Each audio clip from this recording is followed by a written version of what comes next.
Syederalun tim gabungan Polres Biren pada Kamis 27 Juni 2024 sore mengamankan 13 remaja umumnya masih di bawah umur. Mereka diduga terlibat dalam aksi tawuran Kamis dini hari yang menyebabkan 2 remaja masuk rumah sakit. Kapolres Biren AKBP Jatmiko melalui Kasih Humas Ibtu Marzuki kepada serambinews.com pada Sabtu 29 Juni 2024 mengatakan setelah kejadian dan 2 korban dibawa ke rumah sakit, tim Polres Biren langsung bergerak mencari siapa pelakunya. Upaya pencarian melibatkan belasan anggota Polres Biren membuahkan hasil. Tim Satreskrim Polres Biren dibantu tim lainnya berhasil mendata dan mengamankan 13 remaja, umumnya masih di bawah umur.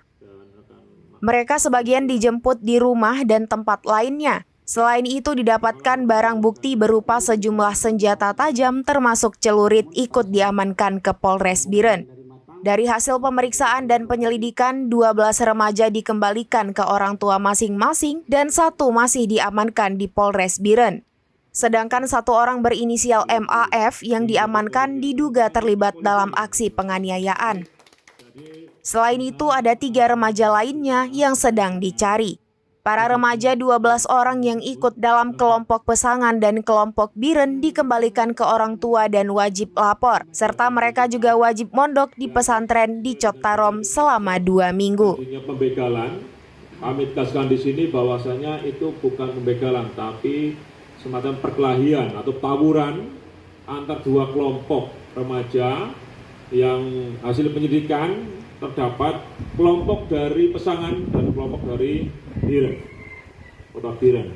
Nah ini pada kelompok ini semuanya warga Biren dan rata-rata usia antara 14, 15, 16 dan 1 orang. Dari Biren, Yusmadin Idris, serambinews.com. Download Tribun X sekarang, menghadirkan lokal menjadi Indonesia.